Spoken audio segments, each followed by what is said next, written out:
Bonjour et bienvenue, vous êtes sur la chaîne Tuto Replay dans un épisode consacré aux alimentations d'ordinateurs. On va commencer avec l'alimentation de PC portable. Donc cette alimentation est en fait un bloc qui vient convertir la tension en alternatif qui sort de la prise de courant 230 volts et qui la convertit en 19 ou 19,5 volts à la sortie. On se sert aussi de l'intensité en général, pas en général d'ailleurs, à tous les coups. On la multiplie avec le voltage, donc l'intensité est à représenter avec un A pour ampère et la tension avec un V pour voltage. Et en multipliant les deux, vous allez obtenir la puissance de l'alimentation. En général, les alimentations ont des puissances comprises entre 40 et 120 watts pour les ordinateurs portables. Donc si vous devez choisir un bloc secteur, un bloc d'alimentation en magasin, assurez-vous déjà que le voltage corresponde et que la puissance globale de cette alimentation corresponde aussi au calcul qu'on aura fait précédemment.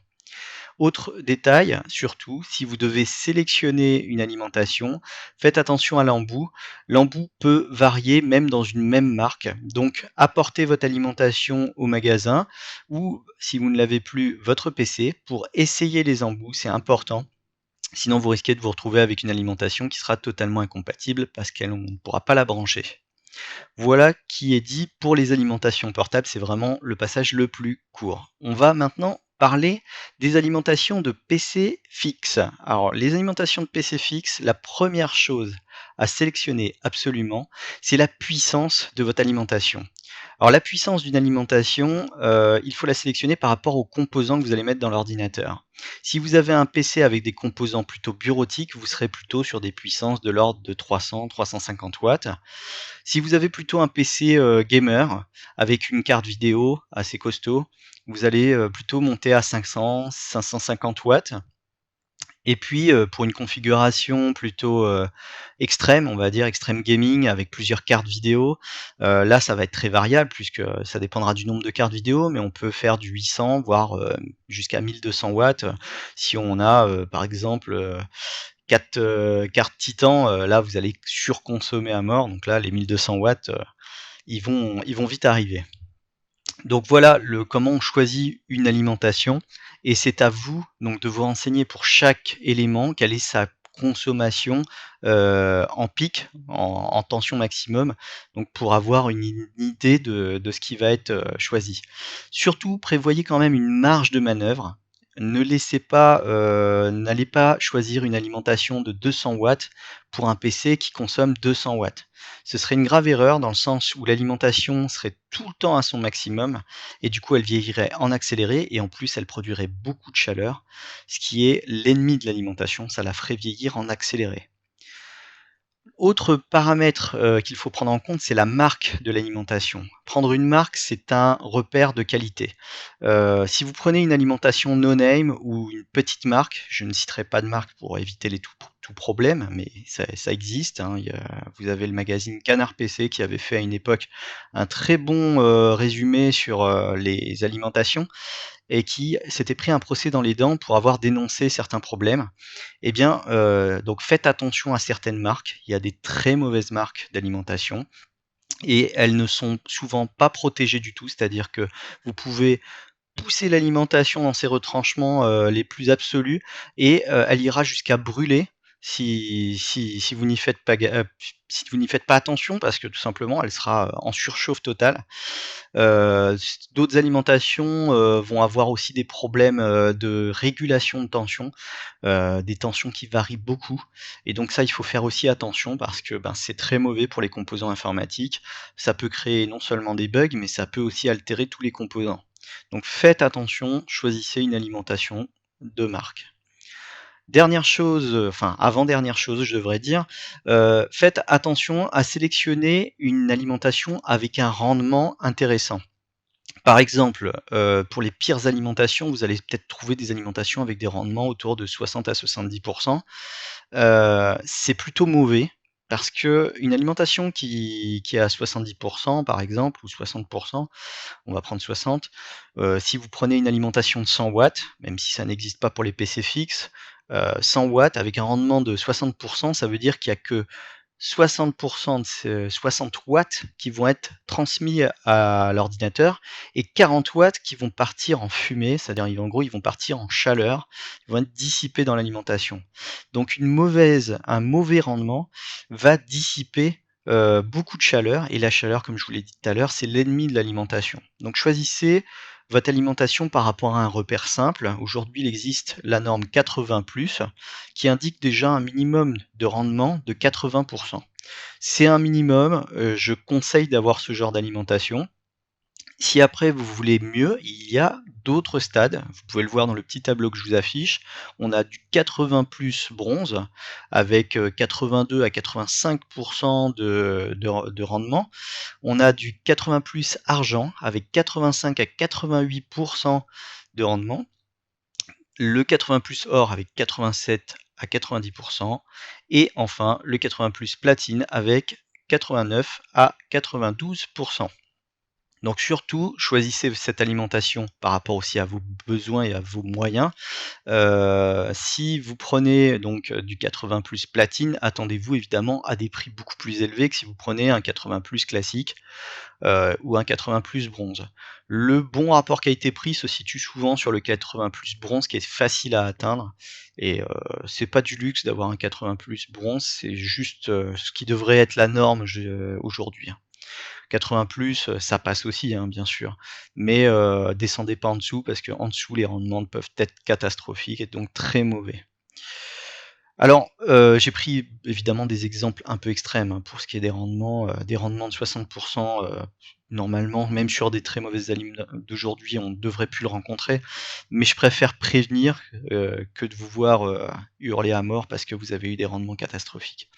Et surtout, ne voyez pas donc à mettre une alimentation trop puissante pour un PC qui consomme peu, sinon vous risquez de vous retrouver aussi avec des rendements très mauvais, puisque une alimentation qui, par exemple, de 1200 watts dans un PC qui en consomme que 200 watts, eh ben vous allez vous retrouver avec des rendements catastrophiques, hein. Et là, vous pouvez descendre à des rendements mais horribles, hein. Il y a eu du 50, du 60% sur des différences comme ça. Donc évitez, voilà.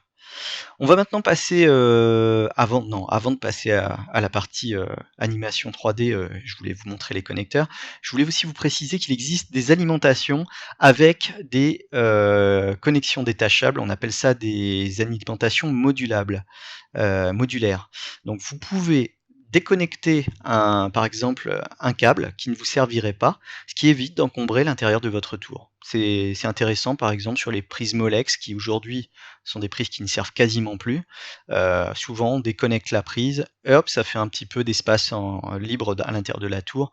Et puis ma foi, si vous n'avez pas envie de payer une alimentation modulaire, vous pouvez toujours attacher vos câbles avec des colliers irisants, ça laissera l'air circuler librement dans la tour. Mais surtout, ne laissez pas vos câbles se balader, parce que non seulement c'est mauvais et ça freine l'air, mais en plus vous pouvez vous retrouver très facilement avec un câble qui va se prendre dans un ventilateur, et ça peut être fatal pour votre processeur. On va passer donc à la partie animation. Donc sur la partie animation, le premier connecteur, c'est le connecteur d'alimentation 24 broches. Alors il existait en alimentation 20 broches par le passé, c'est pour ça qu'il est en deux parties. Un côté 20 broches et l'autre côté 4 broches supplémentaires qui ont été ajoutées avec le temps, au fur et à mesure que les cartes mères ont évolué. Aujourd'hui, on ne trouve d'ailleurs que des connexions 24 broches sur les cartes mères les plus récentes. On peut tomber sur des petits modèles qui pourraient encore éventuellement demander du 20 broches. J'en ai vu très peu, mais à l'heure actuelle, on est plutôt sur du 24. Donc ce connecteur apporte l'alimentation aux différents éléments de la carte mère, et on va voir sur l'image donc les différentes tensions qui sont apportées. Vous pouvez voir donc que on a en orange, donc sur les câbles orange, parce que chaque câble correspond à une couleur, et sur les câbles orange, on a du 3,3 volts. Sur les câbles rouges, on a du 5 volts. Sur les câbles jaunes, on a du 12 volts. Sur les câbles bleus, enfin, on a du moins 12 volts. Donc pour vérifier ces tensions, c'est simple, vous allez débrancher évidemment tous les connecteurs qui sont branchés sur les différents éléments du PC, sauf le lecteur CD, parce qu'il faut mieux laisser quand même un appareil qui serve à à prendre un peu de charge à l'alimentation, puisqu'il faut mieux éviter qu'elle soit complètement à vide. Et donc une fois que vous avez laissé connecter ce lecteur CD, vous vérifiez évidemment que l'interrupteur de l'alimentation est en route et vous faites un court-circuit. Alors quand je dis court-circuit, rien d'inquiétant, il n'y a aucun risque. Vous allez juste relier avec une pièce métallique, de préférence moi j'utilise un trombone, le fil vert avec une masse qui est donc un des fils noirs en fait. En faisant ça, ça va démarrer l'alimentation et vous allez pouvoir utiliser un voltmètre. Donc voltmètre réglé en tension continue. En général, vous avez des réglages 20 volts continu par exemple. Et vous pouvez donc mettre le pôle positif sur par exemple un des câbles orange, le pôle négatif généralement représenté en noir sur un des câbles noirs, et vous allez pouvoir donc relever une tension normalement très proche de 3,3 volts.